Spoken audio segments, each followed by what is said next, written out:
We are one of Canada's foremost mental health care centres and research institutes. And so we have 436 inpatient beds across this location and another location. We know music helps our mental health. We have no idea how it affects our brain. The Royal is committed to answering that question through our research institute and specifically the work of Dr. Gilles Comeau.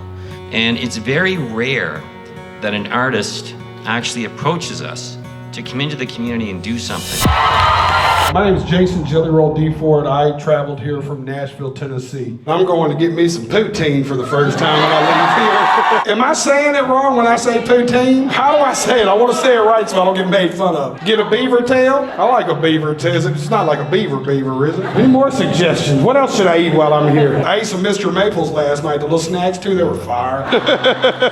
About the age of 14, I started making decisions that would ultimately change the direction of my life. I would end up in what I affectionately call the revolving door of the judicial system in the United States of America. Spent a decade kind of in and out of jail. And of course, one of the things that speaks to mental health is drugs. I went down that path as well, and there were so many times in my life that I thought I was never going to turn it around. I got to the point I didn't think I was going to figure it out. I'm the director of the Substance Use and Concurrent Disorders Unit and the Youth Psychiatry Unit. Our job is to support people when they're ready to make those changes. Okay. So this is where patients stay for 5 to 7 days to get detoxed. And we try to set it up so that they have the best chance for success. Good. God, I can't wait to see All right, it. come on in. How long y'all been here? 19 days. All right. I got sober now. Good for you. What about you? I've only been here for about 3 days. You look better than I expected you to look for day 3. Gabor Mate says that addiction is the direct result of immense human suffering.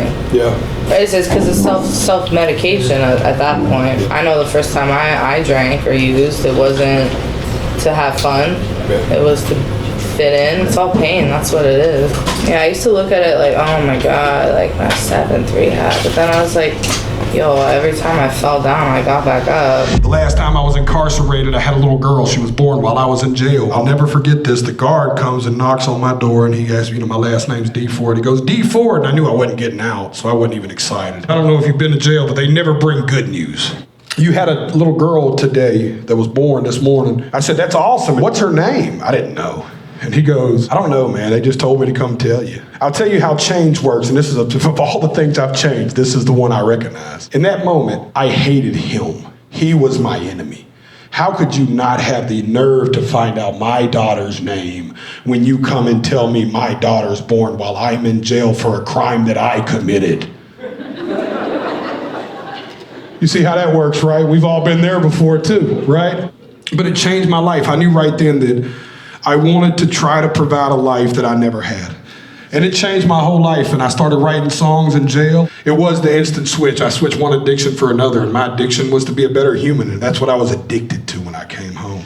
Mental health and substance use are intertwined. For sure. So what we try to do is deal with both at the same time. So we have doctorate level psychologists, we have people that understand that, trauma is part of this. Try to spread a little love, man. Because I remember when I was in here, what I've learned, I can now say this now, everywhere I've been to, from Mexico to here, look the same. They all got the same feeling, you know what I mean? It's all the same kind of people. It's all broken people that are just trying to do better and don't know how. I know what you're going through. This is the hardest transition you're ever gonna make in your life. Exhilarating feeling on the other side of it. Me being from the other side of it and being able to come in here and remind people of that is what my heart is. Just on behalf of the Royal and Hell on behalf of Canada, thank you for all that you do. We get to present you with the 2024 Mental Health Advocate Award. Oh, this is fucking awesome. Thank y'all.